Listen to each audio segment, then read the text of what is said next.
Hello and welcome to City Corner. I'm your host today, Todd Blackstock. On today's show, our special guest is a genocide survivor, best-selling author, and keynote speaker, Marie Christine Williams. And we'll share her story with you today on STL TV. Coming up next.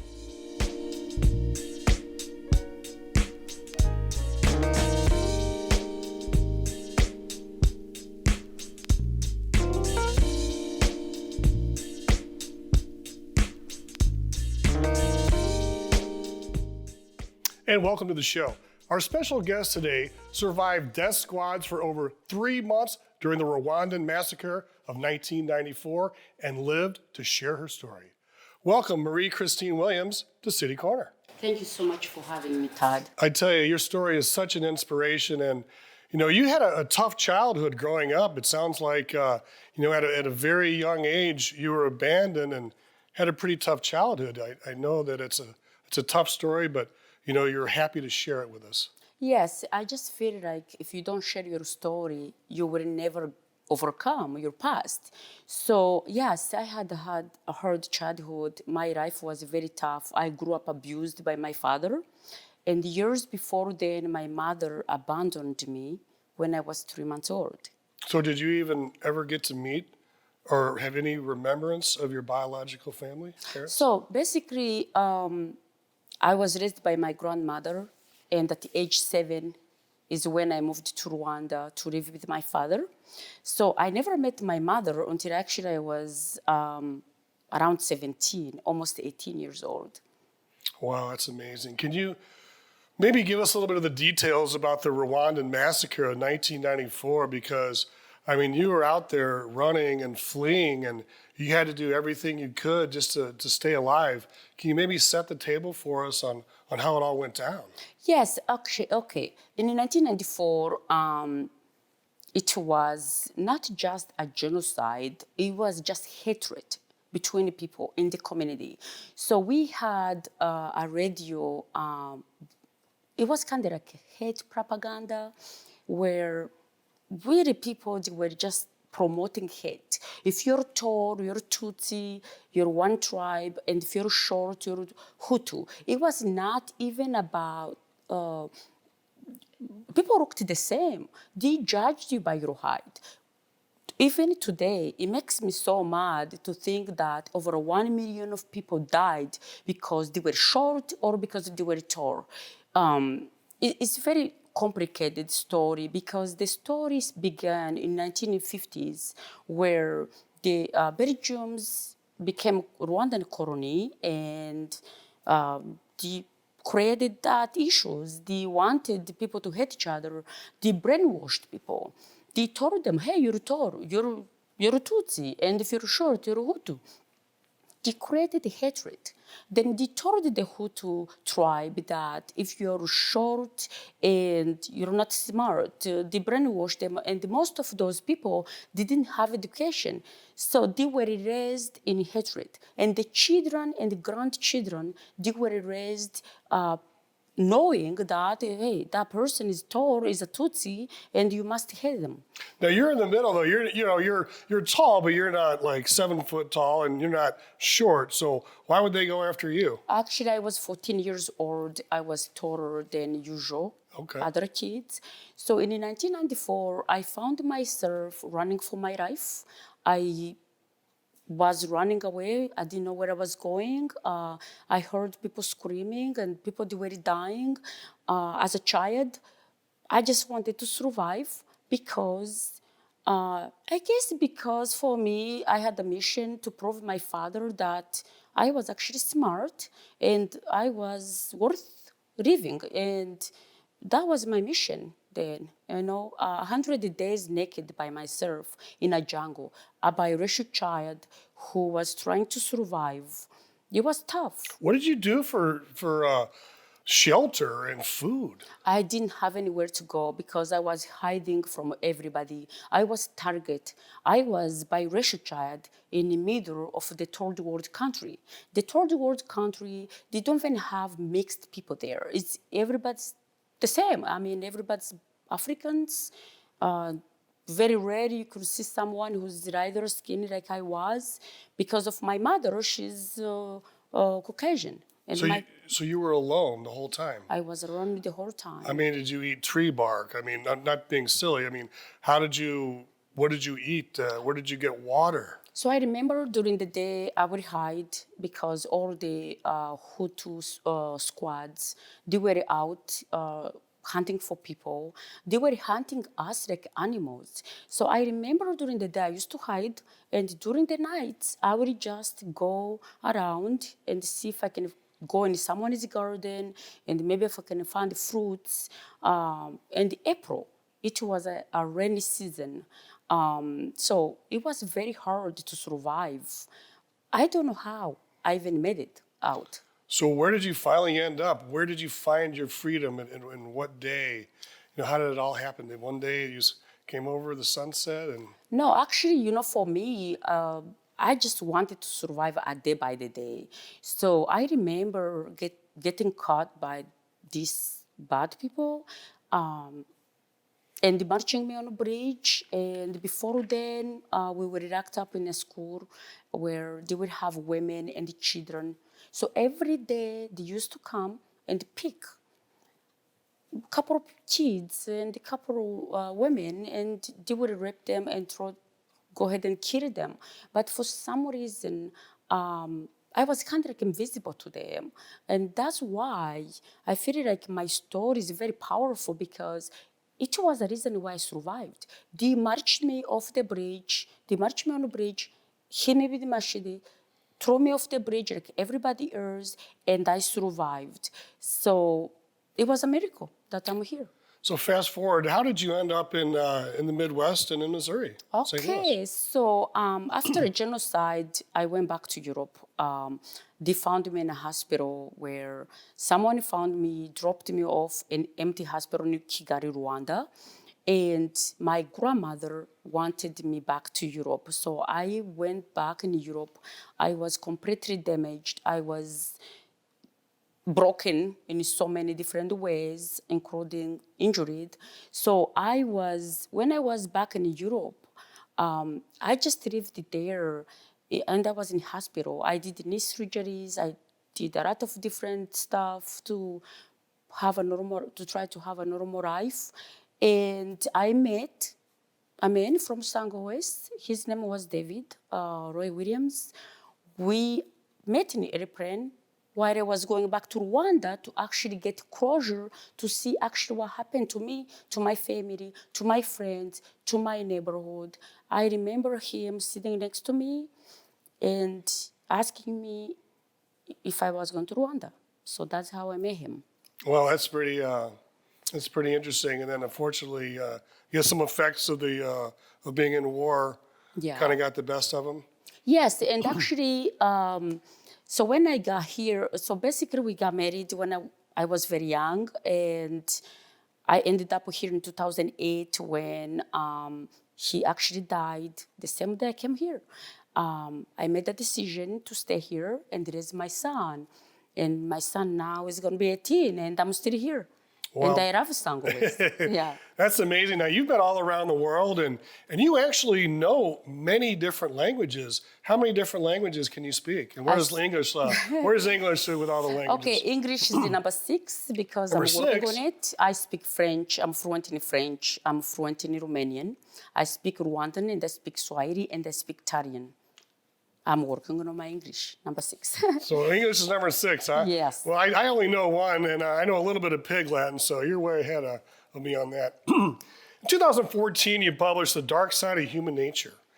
You know, what motivated you to share the story of the genocide? Because it had to be tough for a while, but at what point were you comfortable with letting your story out? So after my husband died, I felt guilty. I never opened up. All the stories that I have in my book, how I survived, how I made it, and what made me to publish my book, I just wanted to share a story with some people. I wanted to open up. I wanted to find the healing process. I wanted to open up for people who need to hear a story like mine. So what do you think the root of evil is in people? Because you have great people, you have bad people, and most people are in the middle somewhere. You know, what have you seen with the evil people? What is their end game? What are they trying to obtain? So I really feel like evil people, they were already broken. Something happened to them that made them be who they are. And sometimes they had a very bad past. They had something happen to them because evil people, they are not just born evil. They are groomed and, to be that way. Wow. Well, I tell you, you've taken your book and supported it with some speaking tours all around the country. I noticed you've spoken at Harvard, Webster University. Would you like to expound on some of the many places you've spoken? Yeah, so I spoke, actually, I'm an international keynote speaker. I travel around the world sharing my story of survivor. So the reason I share my story is not just for people to look at me, hey, she's a survivor. I don't want people to feel sorry for me. I want people to see my story as someone who survived to make a difference in people's lives. I feel like my story needs to be heard for so many reasons. People suffer. Some people, they don't know how to come out of depression. And what I can tell people is, hey, I'm here today for a reason. I survived. I'm very positive. I found hope and peace in my life. If I did it, you can too. You know, the human body is so amazing. I mean, you can reach near-death experiences and come back and survive. What is it about, having near-death experiences, that and let the human body, heal? Okay, you know what? The first thing I can tell people is to not give up. Because it's easier to give up when you're depressed than working on something for the future. It was easier for me to give up my life. It was easier for me to say, hey, I'm handicapped, I'm in a wheelchair, I'm not gonna ever walk again. And I just, you know what? I just wanted something better for my life. Because if you are suffering, it's very easy to stay in that mindset. It's harder to see something positive for the next 5 years. Like for me, I can walk today. I never wanted to give up. As a child, my household, everything I went through, the abuse, being locked up in a closet by my father telling me I was worthless, surviving genocide, the scars I had on my entire body, and how I looked, it was easier for me to say, hey, you know what, I'm done living. But I can tell you one thing, I always have and had hope. And if you have hope, trust me, it's a puzzle. You can do it too. Our conversation with Marie Christine Williams will continue on City Corner on STL TV after this.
The Missouri Botanical Garden is loved by green thumbs and non-gardening types alike because you can play. You can relax.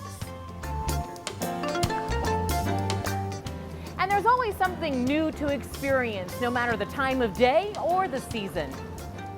And learn about conservation and one-of-a-kind plants. So come and experience St. Louis.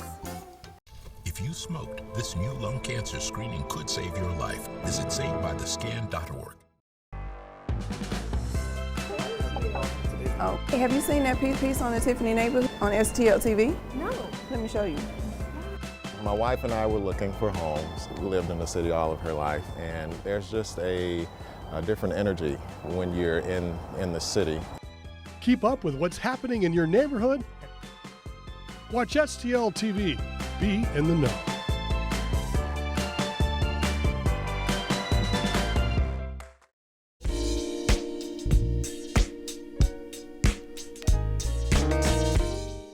And welcome back to City Corner. I'm your host, Todd Blackstock. Marie Christine Williams, genocide survivor, is with us, and she's written the book, The Dark Side of Human Nature, and we're going to talk about some neat things that have come about since writing that book back in 2014. We were talking about your speaking tour, and you speak all around America at Harvard and different places. Let's talk about some of the topics that you cover. Number one, overcoming adversity. What's the best way? So the best way to overcome adversity is just to try to find a way to fit in. And basically, sometimes you have to try to overcome whatever happened to you, and you can't see bad in people. You can see good in everyone. So you're also preserving past emotional and physical tragedy. I mean, you can shut it out, but if you preserve it, it's always in there somewhere. Yes, it's very hard to forget your past. It's very hard to to forget where you came from, but you can overcome for so many reasons.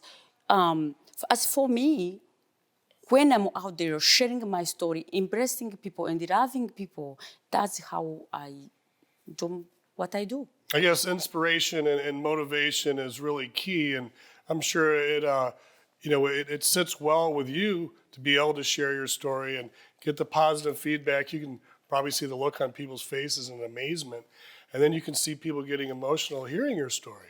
You see, for me, when I share my story, it's mostly about empowering people. It's more about reminding them, hey, you know what? She's strong. Why can't I be strong? Why can't I overcome my problems? Why can't I find a way to go get help, maybe talk to a counselor, maybe open up?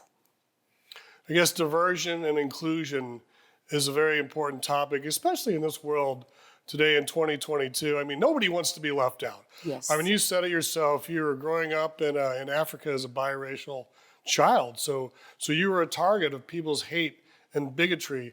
And that's why diversity and inclusion is so important these days. You see, I just feel like, to me, diversity and inclusion is people bringing different ideas, different stories together.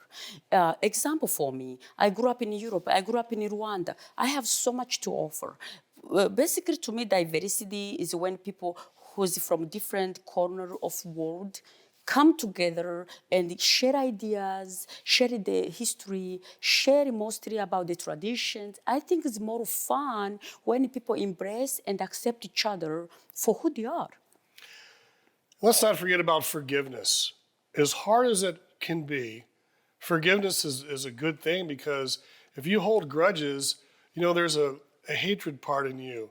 Yes. But once you forgive, isn't there like a weight lifted off your shoulder? Okay, you see, sometimes when you forgive, you have to forgive for yourself.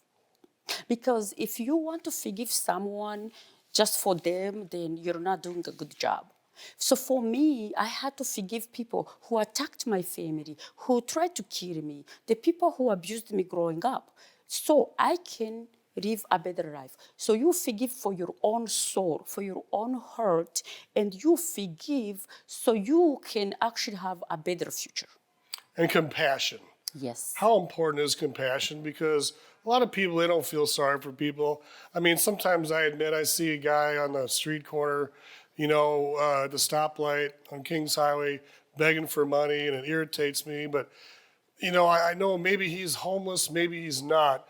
But it would probably be better if I had compassion for that person, because they're probably going through a really hard time. Okay, sometimes we're humans, no one is perfect, but sometimes I feel like we can't just judge someone without knowing the facts. Is the reason why they're there.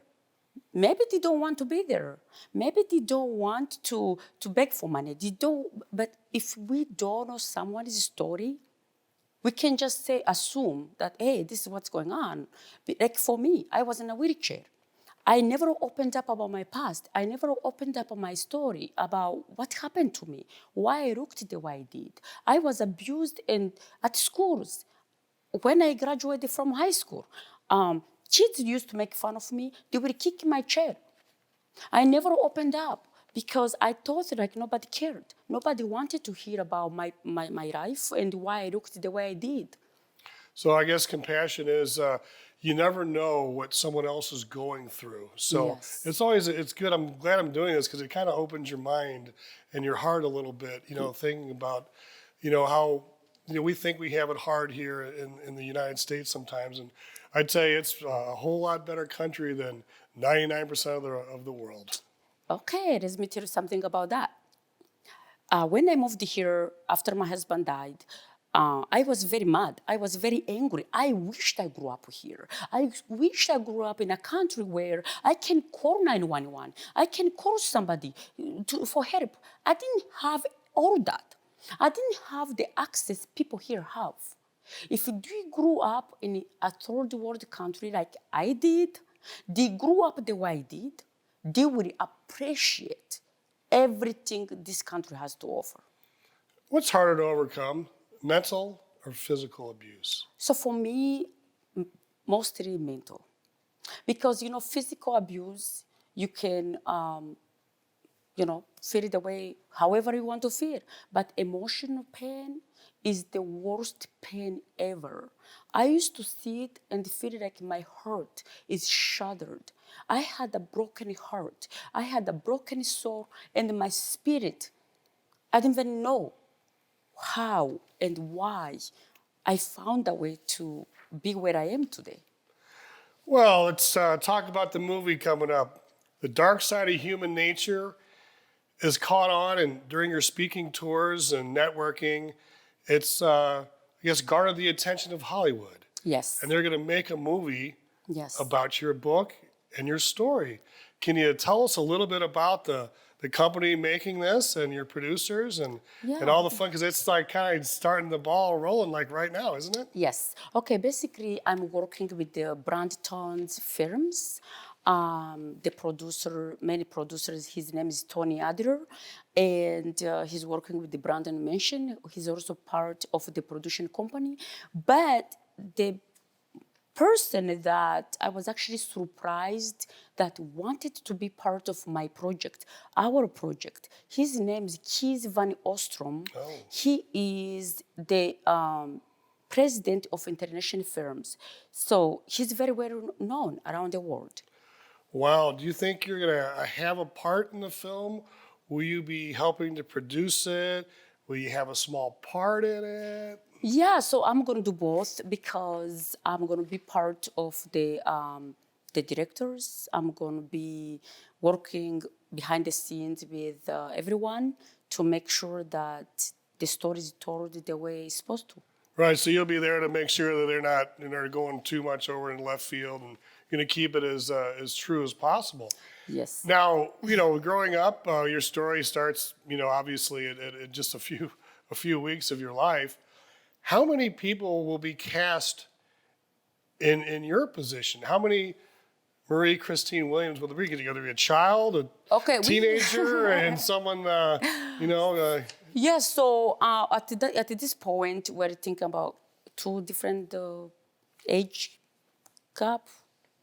So we'll see. We're casting by end of this year, and we'll see what we come up with. I think it's going to be two. Where will you be filming most of the movie? So we are doing the film. Most of the project is going to be filmed in South Africa. We're thinking about Cape Town. Okay, so it could be a Hollywood type film, but you're doing it on location. I guess it'll be a lot more authentic. Yes. Being in Africa because of the scenery and the lay of the land and things like that. So how excited are you? Oh my God, I'm not so excited because I'm actually nervous because I don't like the center of attention. But sometimes I feel like my story needs to be told and my story needs to be heard. We need to raise awareness of what's going on around the world today. So.